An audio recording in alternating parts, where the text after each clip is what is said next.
Can Parting be stopped? He is 2-0 in the series, 1 game away, but he has to play on the Zerg map now. He has to play against the current GSL champion, Sniper. Sniper needs the Forces of Darkness now. He needs the Swarm. He needs to take down Parting here. This is going to be so tough for him. When we went into the series, Sniper looked like the favorite player with all those games that he had against Protoss. Parting was on a roll, but still, a lot of people said, okay, this is where it ends for him. But no, he has other plans. He is trying to go home early today. He is 1 map away of taking the entire best of 5, advancing to the final to meet his teammate live in another epic match against Zerg. But can he really do it? Entombed Valley is gone, Cloud Kingdom is gone, and we are heading into map number 3. This is going to be sick, man. I can't wait. The map number 3, of course, is Abyssal City. The map where you would actually most expect to see the Immortal push. Is he going to go for it, or is he going to try to throw another curveball, go for a fast Mothership perhaps, or go for the 3rd base with Immortals? He could even go Stargate here. Anything is possible. Sniper took a risk on game 1. On game 2, he couldn't stop the Immortal timing of his opponent. We are heading into game 3. It might even be the last one in the second semi-final of the Blizzard Cup 2012. Sniper versus Parting, brought to you by Colin Wolf.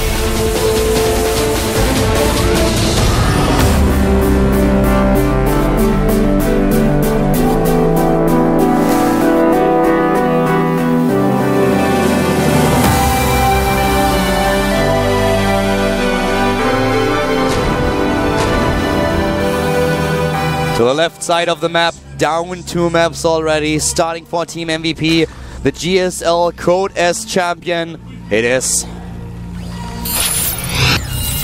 MVP Sniper. Reigning champion, but 0-2. He's up against the player to the right side of the map. Might as well put an Immortal in his booth.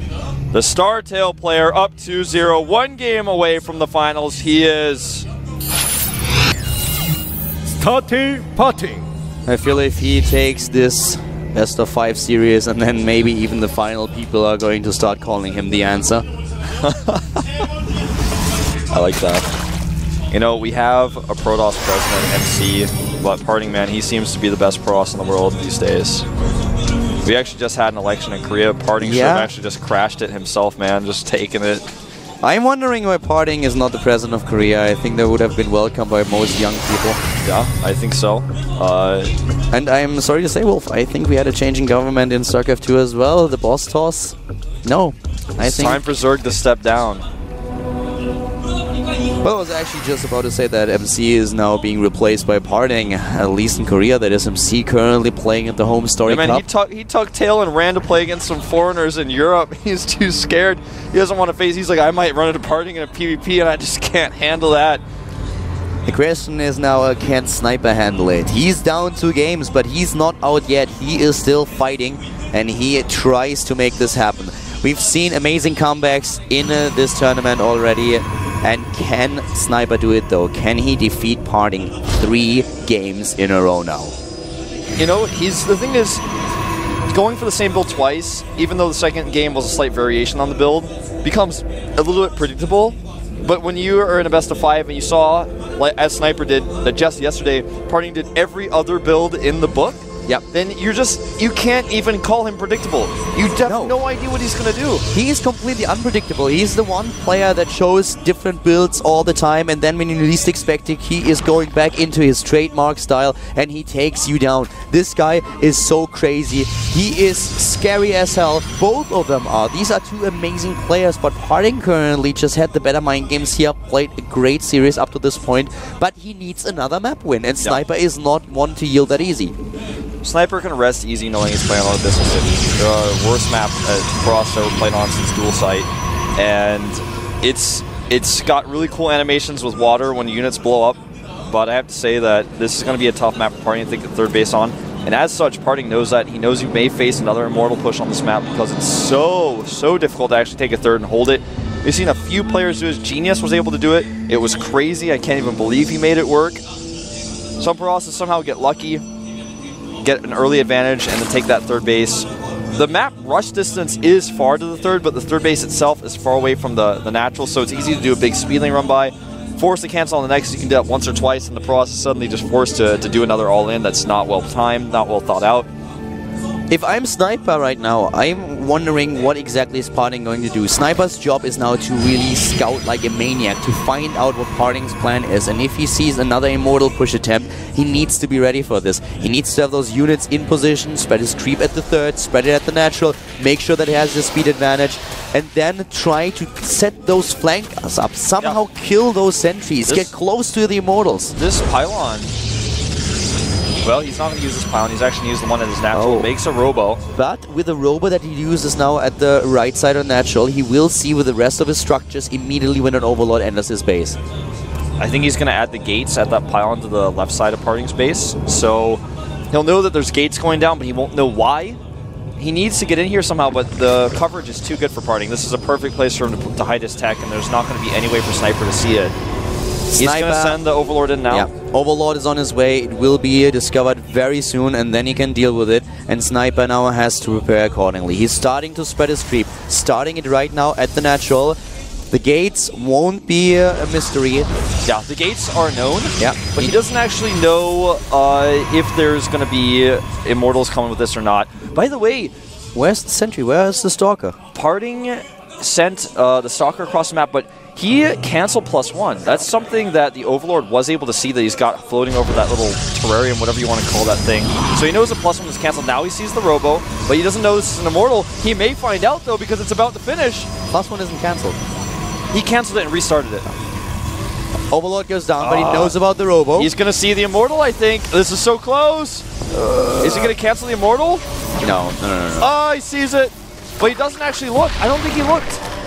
Well, whatever it is, I think at this point Sniper is already preparing for his opponent's build. You can see him with a Hive Tech, you can see him even with an additional... I love this, he's going into an additional macro edge because he realized in the last game that he had a bit of a problem with his lava after his third base died, so he's already preparing for the eventualities.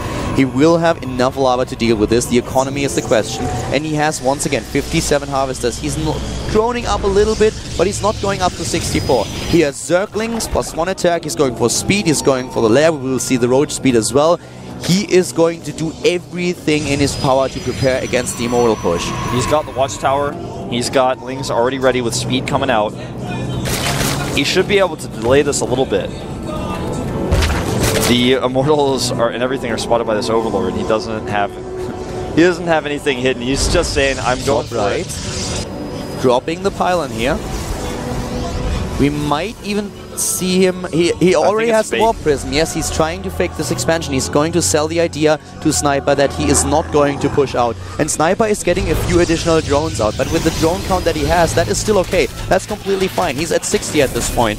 And Parting is already closing the wall. He's going to walk out. But everything is ready for Sniper. And the Lings, though, are way out of position. He actually drew them over to the third base. That's exactly what Party wanted. But he doesn't have a second cannon, so he is going to have to warp in some units at home. He warps in one sentry first.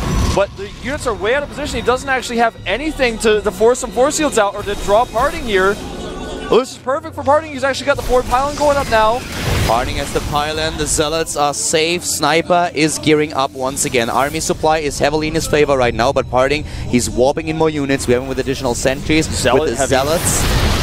Good trap on these Lings, but he has to use 5 force shields here. This time he couldn't wait. He waited till the last second, but he had to use them. The creep spread is so good for Sniper past his third base. Sniper is prepared. He is prepared here. He's trying to delay this as long as possible. Give him a chance to get more and more units into the game to get this army that he needs to crush Parting's push.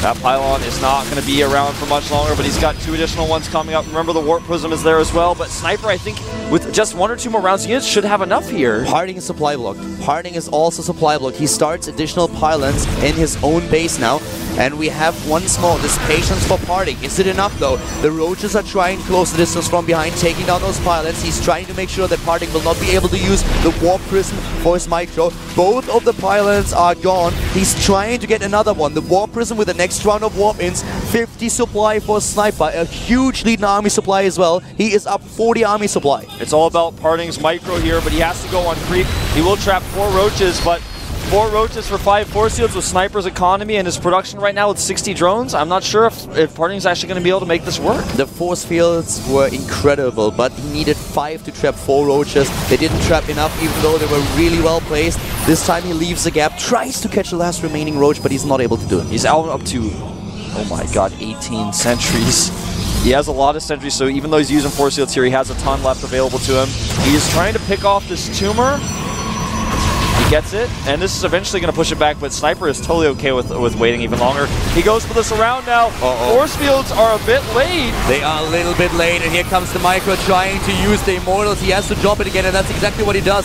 Sniper is trying to go in from every angle that is possible for him, waiting for the force fields to be gone. That was a great trade for Parting, though. Yeah, he is in this small pocket that he uses, and you pointed the count of sentries out. He has so many of them. He can just force field all day long. Oh man, Kelder, that was such a great trade for Parting, and now he's pushing in. Resources lost, more than double for Parting, or for Sniper, excuse me.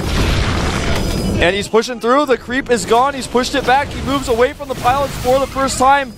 Sniper needs a little bit more time. He doesn't have a ton of larvae, even with that macro hatch. Here come the force fields. He's flanked again. The warp prism goes down to pick up some of those stalkers. He needs to protect those Immortals, and so far he does a great job. He needs to save them, and he does. 120 supply gets 150. Once again, Sniper is trying to win, and it looks like Sniper doesn't have enough. Parting may actually just do this. All 3 Immortals with full hit points left. Parting is pushing through. The roaches are dying. This is Abyssal City of Parting. 3 games in a row. Immortal pushes his way to victory. The hatchery will die. 26 kills on Immortal number 1, 24 on the second, 13 on the third, and once more, Sniper trying to make something happen here, but how can he do it against Parting's Micro? This is crazy! His warp prism control is too good. Parting is now even the supply. 16 roaches about to come out. Makes another forward pylon. The hatch is gone. He still has the macro hatchery, but the drone count has been down now to 46 probes to 40 harvesters. Without infestors, without any tech units, Sniper just doesn't seem able to pull this off. He's trying to use Burrow to his advantage now, but what can he do? We will soon also have an observer here. He actually has one on the map already, and Parting now equalized the supply. He's at 122 against 123. And now here he goes in for the final push. He's going to trap 4 roaches here. One of them narrowly escapes. He takes out another creep tumor. He can just wait and warp in more units. He knows his opponent does not have the economy, does not have the gas to get infestors. He would have seen them already if that were the case. So he can just keep warping in more stalkers and a few additional sentries, and then continue to push through to end the game with his superior composition and micro. It's just the force fields. They are so crazy. They always close the gaps, and half of the army of Sniper just can't do anything. He's trying to get close, but Parting is hugging the tree line. He's going into those gaps where he can use them. He does it again, and half of the army is even fighting. The Warp Prism does an amazing job saving Stalkers, saving Sentries, saving Immortals, and I don't know. He tries to target down the Warp Prism with his Queens, but he can't. He doesn't have the DPS. Sniper now drops to 80 supply. Parting cannot be stopped. I think this guy is the best player in the world. He's dancing his units. He's dancing, he's wiggling his Stalker's legs, and he is moving in to seal the fate of another Zerg player. With a 3-0, Parting is going to win this. He's the Protoss player's answer. Sniper man, he is desperate here, but he cannot stop this. 46 supply, he dances his own units, but it looks a bit silly when you're this far behind. GG! Parting advances to the finals with a 3-0, 3 Immortal pushes in a row. He didn't use a single one yesterday, but today he wants to go home early. And look at this kid, look at his face. He lost to Sniper in Code S. His Immortal pushes were crushed, but today the Micro was just way too good. Oh man, poor Sniper, he was the reigning champion, but now he finds himself out of this tournament 0-3 with 3 of the same strategies in a row. Life versus Parting, our final at the Blizzard Cup 2012. The two trained together. Life has probably encountered Parting's Immortal push as often as no one else in this world, but does he really know how to beat it? Parting is the answer that Protoss players have been looking for. He goes over to his opponent. Life actually just entering now the booth, and this is This was crazy. In a world surrounded by Zergs, man, Parting just pushes his way through the roaches. He drops force fields. He stops them all. Terran is struggling. Protoss and Zerg players are dominating the second half of the year. And if we are talking about one Protoss player who's showing everyone how to deal with Zerg these days, it is Parting. He won BWC. He took WCG. Now he's in the final of the Blizzard Cup. Up against the Code S champion and a winner of the MLG championship. This is such a high-class tournament. It is insane. And those finals on Saturday, oh my god. When Parting advances to the finals now, if he takes this best of 7 and takes the finals, I think there's no doubt in anyone's mind he is on top of the world, the best player in the world. Let's take a look at our results today. You can see Leonok fell 1-3, only taking one set, but Sniper was not even so lucky. Parting taking him out 3-0. Sniper dominated his group. He was so strong, especially against Protoss. But today against Parting, he did not stand a chance. Parting's micro, his positioning, his timings, his pushes, they were too good. Even Sniper's attempt in game 1 to be a little bit sneaky failed. And Parting is just taking this. He's making it look easy. But now he's up against life, against his own teammate, playing on Saturday. Yep, here is our finals information. Saturday at 7. Don't forget we have a Heart of the Swarm show match as well as an award ceremony right before that. It's going to be a great day of events. A lot of performances to watch there as well. So you can see here is the schedule. 3 p.m., 5:30, and 9. Make sure that if you want to go to WU Hotel, you can take the shuttle bus. You can also see those subway exit information. You can look up the rest of the info on gomtv.net. This is going to be epic. These are two of the best players in the world. I guess this is true for the entire tournament that we've seen. I mean, this is a tournament of champions. This is the Blizzard Cup. And in our final, we have a Protoss versus Zerg. In the top 6, we had 5 Zerg players, 1 Protoss, and the Protoss is able to make it into the final. Is he going to go all the way? Is he going to Immortal push his way to victory, or will we have a life crushing Parting's hopes? It's hard to say, man, but I will be there to witness it. I want to watch it. I want to see what's going to happen. We're going to cast it, man. Yes, we will. So, guys, get ready for Saturday. We had great games today. Saturday is going to be epic. The Heart of the Swarm show match is going to be great at 3 p.m. And then later on, we will have the final of the Blizzard Cup 2012. Hope that you enjoyed today's shows. Get ready for Saturday, and we will see if Parting can do it or if Life is going to take the last tournament of the year.